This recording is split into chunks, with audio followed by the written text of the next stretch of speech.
ራሪው የህወሓት ቡድን በመላው የትግራይ ክልል ከሚገኙ ካድሬዎች ጋር ባደረገው ስብሰባ በይፋ ጦርነት ለመጀመር መወሰኑ ተገለጸ።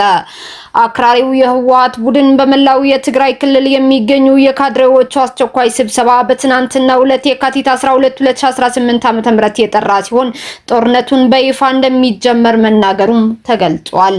ህወሓት ይህ በይፋ ጦርነት የመጀመር እቅዱ ያቀረበው በሰነድ ሲሆን የሰነዱ ይዘታም ፖለቲካዊ፣ ማህበራዊ፣ ኢኮኖሚያዊ፣ ወታደራዊ፣ ዲፕሎማሲያዊ ጉዳዮችን የያዘ እንደነበርም ተጠቁመዋል።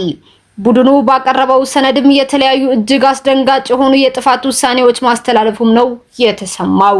በአክራሪው የህወሓት ቡድን የተላለፉ የጥፋት ውሳኔዎችም በዝርዝር የሚከተሉትን ይመስላሉ። አንደኛ፣ የክልሉ ጊዜያዊ አስተዳደር እንደፈረሰና በምክር ቤት እንደተተካ ቡድኑ በሰነዱ ላይ ማስፈሩ ተሰምቷል። ሁለተኛ፣ የክልሉ የሰላምና የጸጥታ ቢሮ ከሰራዊቱ ተለይቷል የሚል ውሳኔ ሲሆን፣ በሶስተኛ ደረጃ የተላለፈው ውሳኔ ህወሓት ጦርነቱን እንዲመራው፣ በአራተኛ ደረጃ ህዝቡ በዶላር አሊያም በኤርትራው መንግስት የገንዘብ ኖት የሆነውን አቅፋ ግብይት እንዲያካሂድ፣ አምስተኛ የራሳቸው ባንክ እንደሚከፍቱ፣ ስድስተኛ የኤርትራ ቴሌ ወይም ሌላ አማራጭ እንደሚጠቀሙ፣ ሰባተኛ የተከዘ መብራቶችን እንደሚጠቀሙ፣ ስምንተኛ ፋኖና ኦነግ ሸኔን ጨምሮ ከ8 የኢትዮጵያ ድርጅቶች ጋር እንደሚሰሩ፣ ዘጠነኛ በኢትዮጵያ ውስጥ በብሔር የሚደረግ አመጽ እንዲኖር ለመስራት ማቀዳቸው፣ አስረኛ ሻዕቢያና ፋኖ ወደ ትግራይ መግባታቸው በይፋ አረጋግጧል።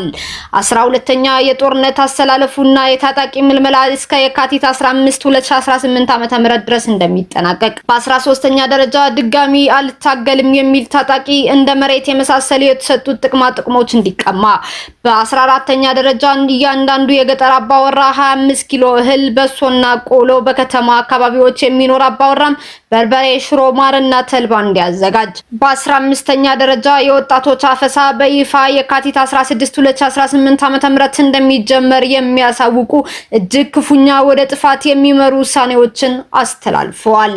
መላው የትግራይ ህዝብ በተለይም ወጣቱ ትውልድ ተደራጅቶ ዳግም የጦርነት ሰለባ ከሚሆን ካሁኑ አክራሪው የህወሓት ቡድንን በቃ እንዲልም ጥሪ እየተላለፈ ይገኛል።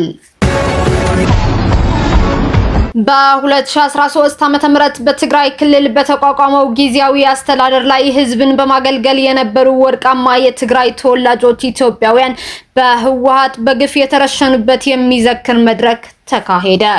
የ80 ዓመት አዛውንቶች እንዲኖሩ የ20 ዓመት ወጣት ሳይሞትን በሚል መፈክሩ የሚታወቀው ህወሓትን ለመታገል የተቋቋመው የፈንቅል አስተባባሪ የነበረው መምህር የማነ ንጉሰ የካቲት 12 2013 ዓ.ም በግፍ በህወሓት የተገደለበት ቀን የሚያስታውስ መርሃ ግብር በትግል ጓዶቹ በአዲስ አበባ በትናንትናው ዕለት ተካሂዷል።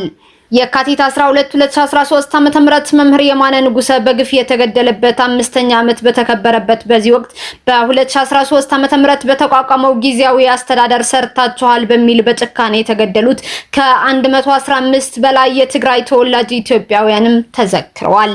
እነዚህ ግለሰቦች ህወሓት ጥቅምት 24 2013 ዓ.ም በሰሜን እዝ ላይ በከፈተው ድንገተኛ የክህደት ጥቃት የፌዴራል መንግስት ከወሰደው ህግ የማስከበር ዘመቻ በተቋቋመው ጊዜያዊ አስተዳደር ላይ በፍቃደኝነት በመሰማራት ህዝባቸው ላይ እርዳታ፣ ህክምና፣ መብራት፣ ቴሌ፣ ውሃ፣ ደሞዝ እንዲያገኝ ሲያገለግሉ በጨካኙ የህወሓት ቡድን በግፍ የተገደሉ የኢትዮጵያ እንቁ ልጆች ናቸው።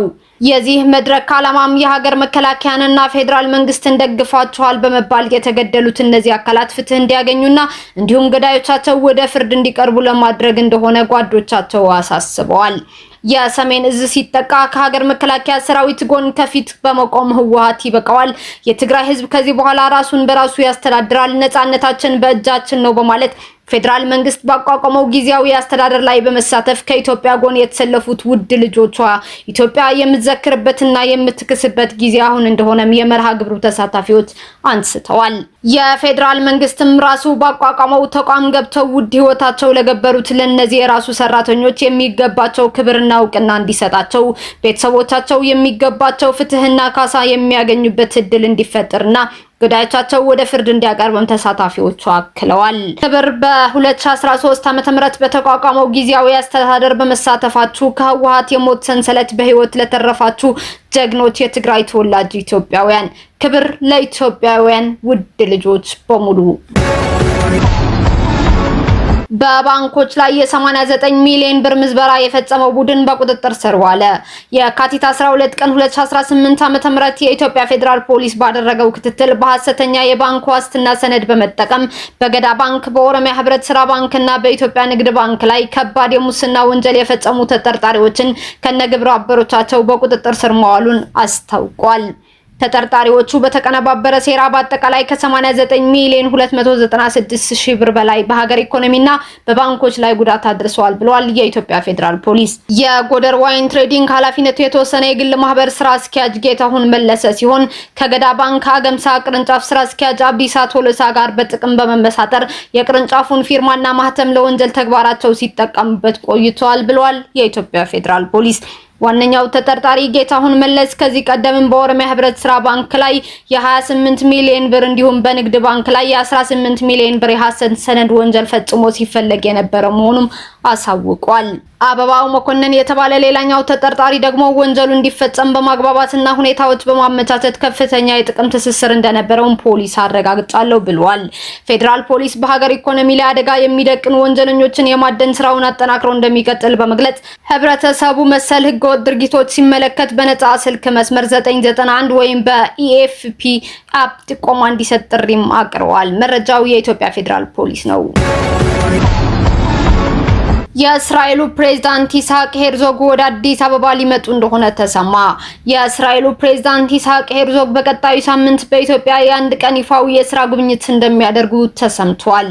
እንደ ዘ ታይምስ ኦፍ እስራኤል ዘገባ ከሆነ ፕሬዝዳንቱ በአዲስ አበባ ቆይታቸው ከከፍተኛ የኢትዮጵያ የመንግስት ባለስልጣናት ጋር በሁለትዮሽ ጉዳዮች ላይ ይመክራሉ። ይህ ጉብኝት እስራኤል ከአፍሪካ ሀገራት ጋር ያላትን ዲፕሎማሲያዊ ግንኙነት ይበልጥ ለማጠናከር የያዘችው ስትራቴጂካዊ እቅድ አካል መሆኑን ተገልጿል። ምንም እንኳን የእስራኤል የውጭ ጉዳይ ሚኒስቴር እስካሁን በጉዳዩ ላይ ይፋዊ መግለጫ ባይሰጥም የፕሬዝዳንቱ ጉብኝት ከፍተኛ ግምትም ተሰጥቶታል። ከ7 ዓመታት በፊት የቀድሞው ፕሬዝዳንት ሩቬን ሪቭሊን ወደ ኢትዮጵያ መጥተው የነበረ ሲሆን የሄርዞግ ጉብኝት በሁለት ሀገራት መካከል ያለውን ታሪካዊና ሃይማኖታዊ ትስስር ወደ አዲስ ምዕራፍ ያሸጋግረዋል ተብሎም ይጠበቃል። ይህ ከፍተኛ ዲፕሎማሲያዊ እንቅስቃሴ በሁለቱ ሀገራት የንግድ፣ የቴክኖሎጂና የጸጥታ ትብብር ላይ አዳዲስ እድሎች ይዞ እንደሚመጣም ይገመታል። ጉብኝቱ እስራኤል በአፍሪካ ቀንድ ያላትን ተጽዕኖ ለማሳደግ የምታደርገው ጥረት ማሳያ ተደርጎም ተወስዷል። ሐማስ ጋዛን በድጋሚ እየተቆጣጠረ መሆኑ ተገለጸ። ከእስራኤል ጋር በነበረው መጠነ ሰፊ ጦርነት ከፍተኛ ወታደራዊ ምት የደረሰበትና ቁልፍ አዛዦቹን ያጣው ሐማስ በአሁኑ ወቅት በጋዛ ሰርጥ ያለውን አስተዳደራዊና ጸጥታ ነክ ቁጥጥር በከፍተኛ ሁኔታ እያጠናከረ እንደሆነ ተሰምቷል። የአካባቢው ነዋሪዎች እንደሚሉት ከሆነ ቡድኑ በአሜሪካ አደራዳሪነት ከተደረሰው የተኩስ አቁም በኋላ ከተደበቀበት በመውጣት አብዛኞቹን የጋዛ አካባቢዎች መልሶ መቆጣጠር ጀምሯል። ሐማስ የመንግስት አገልግሎቶችን መስጠት፣ ግብር መሰብሰብና የጸጥታ ጥበቃ ስራዎችን ዳግም ማከናወንም ጀምሯል። በአሁኑ ወቅት ከጋዛ ሰርጥ ከ90% በላይ የሚሆነው ግዛት በቡድኑ ቁጥጥር ስር መሆኑን ተነግሯል። ቡድኑ ቁጥጥሩን ቢያጠናክርም ነዋሪዎች ግን ለጥበቃና ለግብር የሚከፍሉት የገንዘብ መጠን ከበፊቱ በከፍተኛ ሁኔታ መጨመሩን በመግለጽ ቅሬታቸው እያሰሙም ይገኛሉ። ሐማስ በበኩሉ ጋዛ በአሁኑ ወቅት በአስቸኳይ ጊዜ አዋጅ ስር እንደምትገኝ በመጥቀስ አካባቢውን መልሶ ለማቋቋምና መደበኛ እንቅስቃሴዎችን ለመጀመር የተለያዩ እርምጃዎች እየወሰደ መሆኑን አስታውቋል። ምንም እንኳን የእስራኤል ጦር የሐማስን ወታደራዊ ክንፍ በእጅጉ አዳክም ያለው ቢልም በሲቪል አስተዳደሩ በኩል ቡድኑ ያለው ተጽዕኖ ግን አሁንም እንደቀጠለ መሆኑ ወቅታዊ ሁኔታዎች ያሳያሉ። በሌላ በኩል በጋዛ ለሚሰማራው የሰላም አስከባሪ ኃይል ሀገራት ወታደሮቻቸው ለመላክ መዘጋጀታቸውን አስታውቋል። ኢንዶኔዥያ፣ ሞሮኮ፣ ካዛኪስታን፣ ኮሶቮ እና አልባንያ ወታደሮቻቸው እንደሚልኩ ገልጸዋል። የአሜሪካ ከፍተኛ ወታደራዊ አዛዥ ጄኔራል ጃስፐር ጀፈርስ በዋሽንግተን የመጀመሪያውን የሰላም ቦርድ ስብሰባ አድርገዋል።